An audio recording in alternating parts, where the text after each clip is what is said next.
everybody, welcome back to my channel. So you're probably thinking, Chelsea, where on earth are you? I'm actually in my office. This is where I film a lot of my videos on my other channel, and I was in here. It's warm, you know, the heating's on, I'm filming in here, so I figured I would just do the intro outro in here today.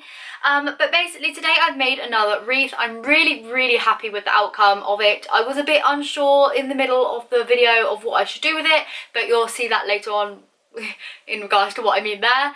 But yeah, I actually made it out of sticks that I just foraged for in the woods out on some of like Tommy's parents' land, and just brought some twigs home and I made a wreath from it. So I think this is really going to be accessible to a lot of different people, and then the decoration part is then down to you afterwards. So without further ado, I'm just going to get straight on in today's video and show you how I made my twiggy wreath. Obviously, to make a twiggy wreath I needed some twigs, so I managed to find these on my walks, just out and about. I picked a few up, just walking around with the dog, off Tommy's parents' land for example, just popped them in the car and then brought them home. I sanded them all down and then just used this white matte spray paint, which is Rust-Oleum Painter's Touch. This is my favourite white spray paint of all time. I have loads of this, but for some reason in this video I picked up a rusty looking can, and for that I do apologise. I sprayed them so they looked a little bit more muted, a little bit more snowy, and then I took them out into my outhouse and just started sawing them down into smaller pieces. Once I had all of the pieces, as you can see here, I just gathered them up into a little box and then started arranging them into like a wreath kind of shape. I wanted my wreath to be fairly small in size, so I just took some of the bigger pieces and laid them all out like so. I then just used some hot glue just to really loosely hot glue this shape together. This is not structurally sound at all, it just would have fallen apart if I picked it up, but I needed the first base to begin with. I then used the next level of twigs to go over those joins just to reinforce them a little bit, using loads of hot glue and focusing on those kind of, you know, join sections and the angles and stuff. I just needed to reinforce that. Then I just started going to town with all of the twigs and just started sticking them over those joins, over the next joins, sticking them on, and then when I got to this sort of stage I just sort of focus more on the shape of the wreath and trying to make it more circular, more fatter, and I just basically stuck loads of twigs together with loads and loads of hot glue until it was really strong and just a nice shape.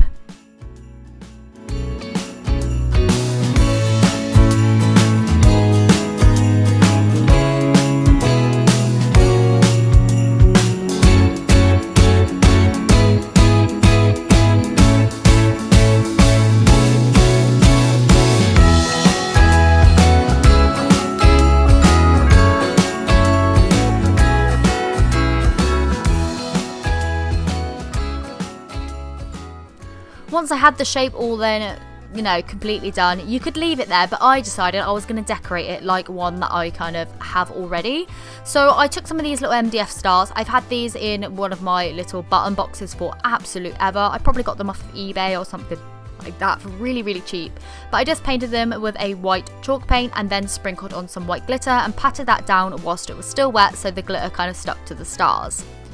I then actually took some hot glue and just started hot gluing them onto the wreath, just making sure, you know, to put some on top of it, in the sticks, just to make it look a little bit more thrown together rather than them being all on top. I wanted it to look like it was, you know, interweaving with all the stars and the twigs, so I just started hot gluing them willy-nilly all over the whole entire wreath.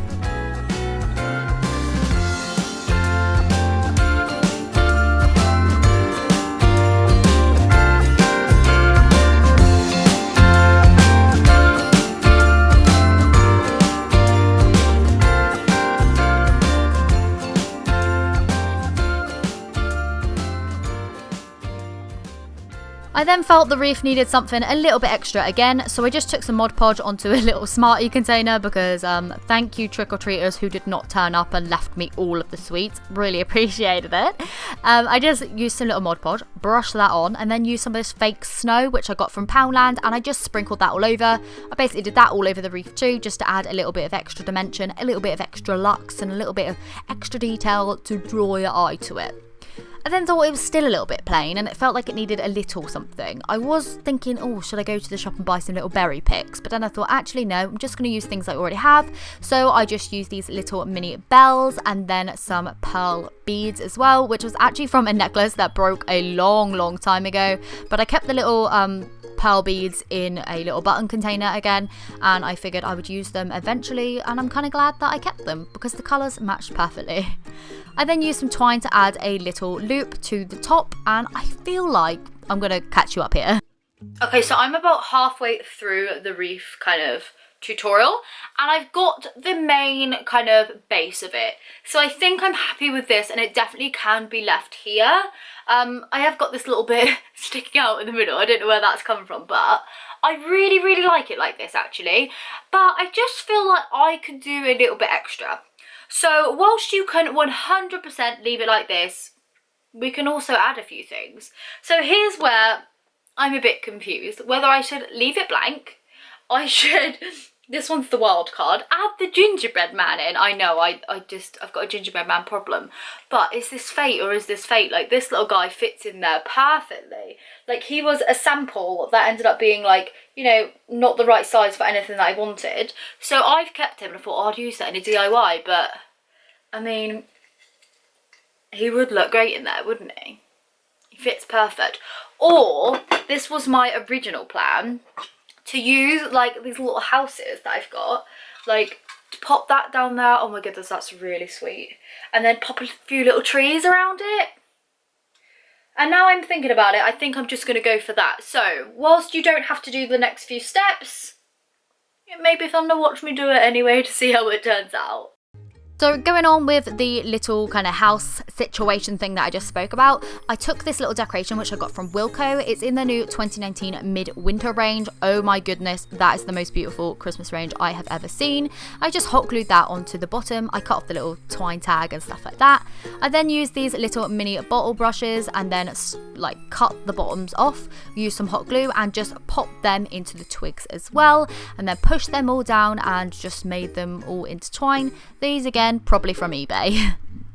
So I actually went with the little house and the little trees. I've still got like loads of glue strings all over here. But I'm really happy with the fact that I did it. I think it just adds that little bit of pop of colour and the little bit of something that it needed. Wow, there's a lot of strings on here. But as you can see here, look at that. It's just given that little bit of luxe detailing.